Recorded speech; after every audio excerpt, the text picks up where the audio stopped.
समय मौका होगा कि हम हमारे ऑनरेबल चीफ गेस्ट आदरणीय माननीय श्री विवेक सिंह जी को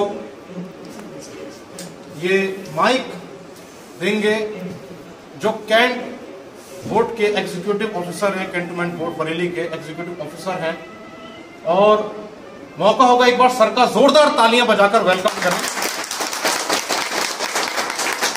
एक बात मैं सर के लिए स्पेशली कहना चाहूंगा कि अभी सर को मैंने आके देखा भी, फर्स्ट टाइम मेरी मुलाकात हुई है सर से।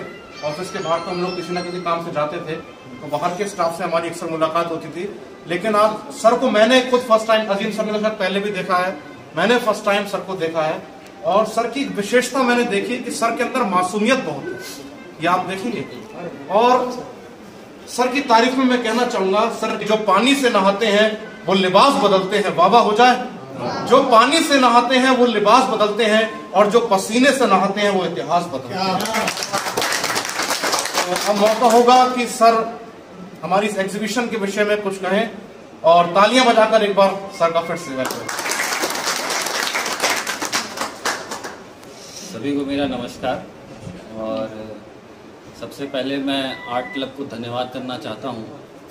साथ में सुशांत जी हैं, आजिम जी हैं, और सभी अपने चित्रकार लोग, कलाकार लोग का सबका धन्यवाद करना चाहता हूँ कि उन्होंने मुझे बुलाया और इस कार्यक्रम में का उद्घाटन करने का मौका दिया। सभी के लिए मुझे आपका हार्दिक धन्यवाद करता हूँ।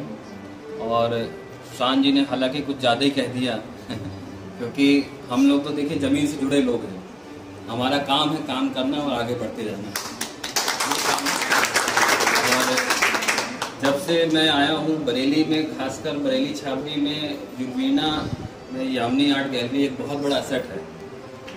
एक बहुत बड़ी कह सकते हैं दुखदायक चीज़ भी है, और कि भारत में या फिर अभी कई सारे देशों में कलाकारों को उनके मकाम पे पहुंचने में बहुत समय लग जाता है। उसके बहुत सारे कारण भी हुए हैं, कई सारे फैक्टर्स होते हैं। तो कैंट बोर्ड का ये एसेट बरेली के कलाकारों, आसपास के कलाकारों को एक मौका दे पा रहा है, जिसमें न केवल वो अपनी प्रतिभा दिखा रहे हैं बल्कि आसपास के लोग उसको देख भी रहे हैं और अप्रिशिएट भी कर रहे हैं। तो ये जब मुझे पता चला तो मुझे भी काफ़ी अच्छा लगा। इसलिए मैं यामिनी गैलरी आर्ट में कई बार आ चुका हूँ और मुझे कई कलाकारों को देखने का मौका भी मिला है। और जहाँ तक जब कलाकार की बात, कोई भी आर्टिस्ट है, जो मेरा मानना है कि उसकी सोच एक अलग ही होती है। वो डिप्लोमेसी, पॉलिटिक्स और किसी भी चीज़ों में बिलीव नहीं करते, बल्कि उनका एक होता है कि प्योर हार्ट, जिसमें बोलूँ कि जो भी उनको लगता है वो उतार के रख देते हैं, चाहे वो कवि भी हो या फिर कोई भी कलाकार हो। उनको जो लगता है वो बेबाक तरीके से अपने कहते हैं। जैसे अभी मैंने एक देखी पेंटिंग गांधी जी के माध्यम से पोस्ट कार्ड के थ्रू दिखाना चाहा, और भी कई सारी हैं जो अलग अलग मन में एक सोच भी करती है।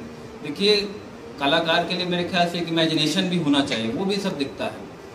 तो और पहले भी देखा गया है कि कलाकार चाहे राइटर हो या चित्रकार हो, क्रांति लाने में बहुत महत्वपूर्ण योगदान रहा है। समय के साथ बदलते रहते हैं, समय के साथ विचार भी बदलते रहते हैं। तो आपके विचार कलाकारी के माध्यम से जब आप इस तरह से, खासकर पेंटिंग में ये फ़ायदा है कि जो विजुअल में दिखता है वो लोगों को ज़्यादा अच्छे से समझ में आता है, वो ज़्यादा अच्छे से देख सकते हैं। तो विजुअली आप जो दिखा रहे हैं वो लोगों तक पहुँचे, और इस यामिनी आर्ट गैलरी की तरह जो पहुँच रही है, कैंट बोर्ड का भी ये सौभाग्य है।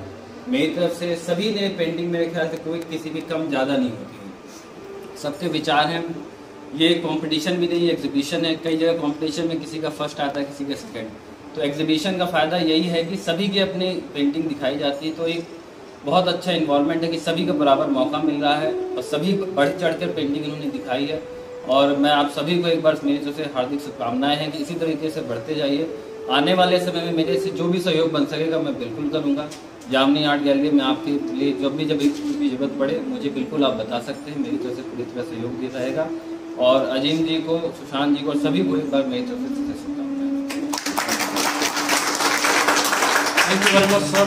और सर ने देखिए कितनी अच्छी अच्छी बातें कही आप सभी ऑनरेबल आर्टिस्ट के बारे में, और आप सबकी तारीफ में एक मैं और सुनना चाहूँगा लास्ट में कि रख हौसला तो वो मंजर भी आएगा, और प्यासे के पास चल के समुंदर भी आएगा। यूं थक कर ना बैठ ए मंजिल के मुसाफिर, मंजिल भी मिलेगी और मिलने का मजा भी आएगा।